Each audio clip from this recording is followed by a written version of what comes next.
अस्सलाम वालेकुम। आप सबको रमज़ान करीम का 21 और 22 रोज़ा मुबारक। कल सैटरडे 19 रोज़े से हमने शॉपिंग स्टार्ट की थी, तो 19 रोज़े को भी कुछ नहीं मिला था और आज संडे को भी हम लोग गए थे और कुछ नहीं पसंद आया था। 20 रोज़े क्रॉस जैसे ही होने लगते हैं तो टाइम बहुत जल्दी जल्दी गुजरने लगता है। जोहर की नमाज के बाद धूप में बाहर निकलने बिल्कुल मन नहीं हो रहा था, तो असर पढ़ के निकले थे और मुश्किल से 2-4 शॉप्स में गए थे कि इफ्तारी के लिए बहुत ही कम टाइम था, तो सीधा घर आ गए और मैं कांदा भजिया और बटाटा भजिया बना ही रही थी कि मेरे पड़ोसी से इफ्तारी आ गई, तो मुझे बहुत ज़्यादा सहूलत हो गई। नहीं तो मैं सोच ही रही थी कि इतने कम टाइम में क्या बनाऊं, और हस्बैंड बोल रहे थे बाहर से लेके चलते हैं, तो स्ट्रीट का इतना ज़्यादा अनहेल्थी होता है कि बिल्कुल खाने में टेस्ट भी नहीं मिलता है, गड़बड़ी में कुछ भी उल्टा पुल्टा लेके आएंगे करके। तो ये देखिए मेरी फ्रेंड ने कितनी सारी वैरायटीज़ में इफ्तारी स्नैक्स मुझे भेजे हैं, और ये सारे के सारे स्नैक्स बहुत टेस्टी थे। और इनका भी यूट्यूब चैनल है, जायका बाई नुसरत के नाम से कुकिंग चैनल है इनका, आप सर्च करके देख सकते हो। बहुत अच्छी रेसिपीज बनाते हैं ये भी। आप इनके चैनल को भी ज़रूर से सब्सक्राइब करें, लाइक करें और शेयर भी करें।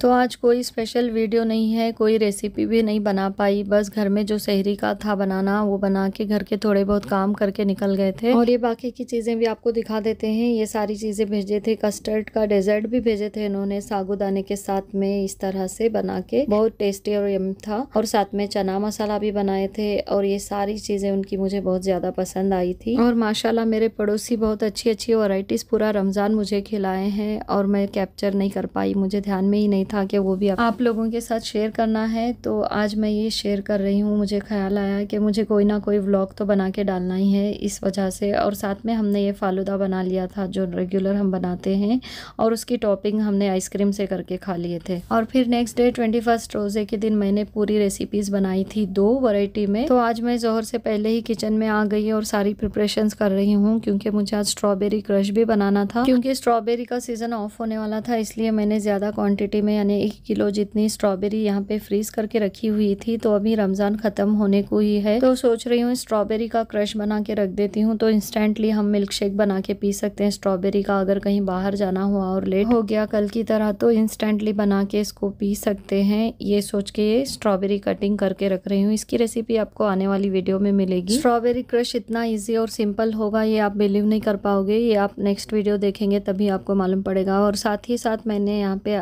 आलू बॉईल होने के लिए रख दिए थे, इस तरह से मोटे मोटे पीसेस में कट करके, और इसमें 2 विसिल्स आने दी थी।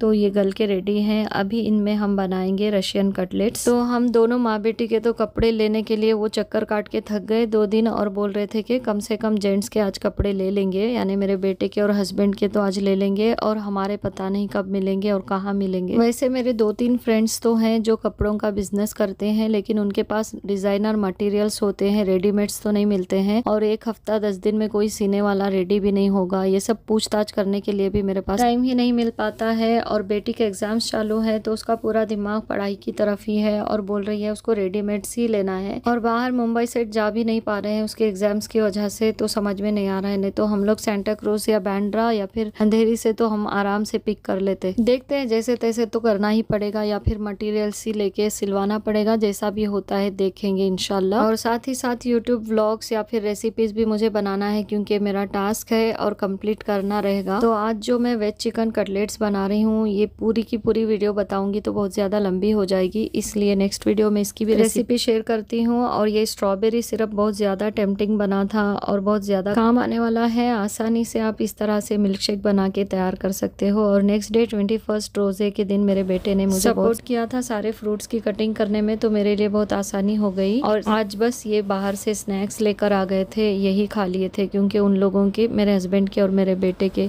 कुर्ते के कपड़े खरीद भी लिए थे और टेलर के पास चले भी गए थे सिलने के लिए। और इन तीनों के तो हो गए थे, यानी मेरे छोटा बेटा उमर बेबी जिसकी उम्र 2 साल 4-5 महीने की है, तो उसके लिए भी कुर्ता बनाने के लिए दिए हैं, और साथ में दूसरे कपड़े भी खरीदना बाकी रह गया है। और ये मलाई चिकन कोफ्ता जो हमने लास्ट वीडियो में बाकी बचा लिए थे एक्स्ट्रा हो जाने की वजह से, इनको मैंने फ्रीज करके रख लिया था, तो ये भी आज मैं फ्राई करके इस तरह से शैलो फ्राई करके ले रही हूँ। और साथ में सहरी के लिए ये भिंडी फ्राई बना के रख लिए थे। और ये बीफ वाले कबाब हमने प्री रमज़ान प्रिपरेशन प्रिपरेशंस की वीडियो शेयर किए थे और इसको फ्रीज करके रख लिए थे, लेकिन बीफ ज़्यादातर घर में कोई खाना पसंद नहीं करते हैं, तो ये ऐसे ही बच गए थे, इसलिए मैं आज फ्राई करके देख रही हूँ। अगर खाते हैं तो ठीक है, नहीं तो फिर ये इतने सूख के कड़क हो गए हैं। अभी इफ्तारी का टाइम हो गया था, तो जो हमने स्ट्रॉबेरी क्रश बनाया था उसी से मैंने स्ट्रॉबेरी मिल्क शेक बना लिया है। तो इसको बना के रखने का आज बहुत फ़ायदा हो गया, इतना ईजी और इंस्टेंटली हमारा स्ट्रॉबेरी मिल्क शेक भी रेडी हो गया है। बस ये रही हमारी 21st और 22nd रोजे की अपडेट। स्ट्रॉबेरी क्रश और चिकन कटलेट्स की रेसिपी आपको नेक्स्ट वीडियोस में देखने को मिलेगी। तो मिलते हैं अगली वीडियो में, तब तक के लिए अपना खूब सारा ख्याल रखें। अल्लाह हाफिज़।